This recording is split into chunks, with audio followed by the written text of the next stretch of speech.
Բարի լույս սիրելիներս։ Այսօր աշխարհը բազմաթիվ ճանապարհներ եւ եղանակներ է տալիս մարդուն ապրելու եւ իր կյանքը դասավորելու համար։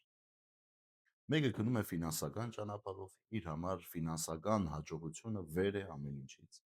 Մյուսը գնում է ժողովրդի մեջ հեղինակություն ձեռք բերելու ճանապարհով, իր համար չափազանց կարևոր է, որ ինքը հեղինակավոր լինի ժողովրդի մեջ։ Եվ այս ճանապարհների մեջ, բազմաթիվ ճանապարհների մեջ մենք ունենք որի մասին խոսվում է այսօր Միքիայի մարգարեության մեջ։ Թող բոլոր ժողովուրդներից յուրաքանչյուրն իր ճանապարհով գնա, սակայն մենք կգնանք մեր Տեր Աստծո անվամբ մշտապես։ Այն օրը, ասում է Տերը, կհավաքեմ ցրվածներին եւ հեռացածներին, կընդունեմ նաեւ մերժվածներին, բեկվածին զորեղ կդարձնեմ եւ մանրացածին հզոր ազգ, եւ Տերը Սիոն լեռան վրա կթագավորի այսուհետև մինչև հավիտյան։ Ուրեմն թող բոլորն իրեն ճանապարհներով գնան, մենք կգնանք մեր Տեր Աստծո անվամբ մշտապես։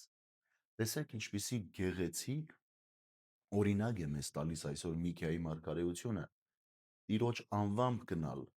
կամ մեկ ճանապարհ մեզ համար, դա Տիրոջ անվան ճանապարհն է։ Այսինքն մենք ապրում ենք Տիրոջ անունով, մենք շարժվում ենք Տիրոջ անունով, մեր ճանապարհի մեջ, մեր դրոշակը, մեր զինանշանը,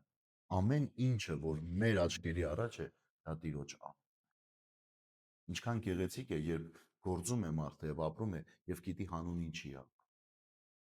Եվ այդ ճանապարհը ձևավորվում է այդ հանունի հիման վրա։ Այսօր պահոց այս օրերին սիրելիներս մենք պետք է ինքներս մեզ մի հարց տանք. հանուն ինչի ենք պահք պահում։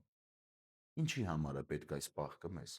Այո, մաքրագործման շրջան է, հոգևոր թեթևացման շրջան է, հոգևոր աճի շրջան է,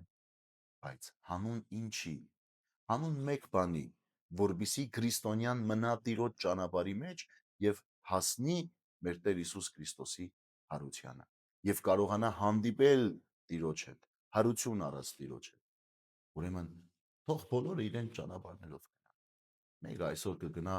խորոված ուտելու, քեֆ անելու, մյուսը այսօր կգնա իր բիզնեսները շտկելու, մյուսը կգնա իր հաճույքները վայելելու։ Մենք մնում ենք այն ճանապարհի մեջ, որ մեզ տանում է դեպի Աստված։ Եվ այդ ճանապարհը իրենից մեզ սովորեցնում է համբերություն, հավատք եւ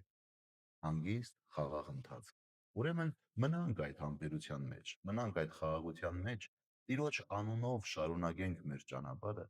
եւ այդ ճանապարհի ավարտին, ի նկատի ունեմ մեծ պահոց շրջանի, մենք հանդիպելու ենք հարություն առած Քրիստոսին։ Ահա եւ մեր հաղթանակը, որովհետեւ հարությամբ Տերը հաղթանակեց ամեն ինչ։ Մենք էլ իր հետ միասին իր ողորմությամբ կարժանանանք այդ հաղթանակին։ Բարի եւ խաղաղ օր ձեզ բոլորիդ։ Աստված օրհնի ամենքիս։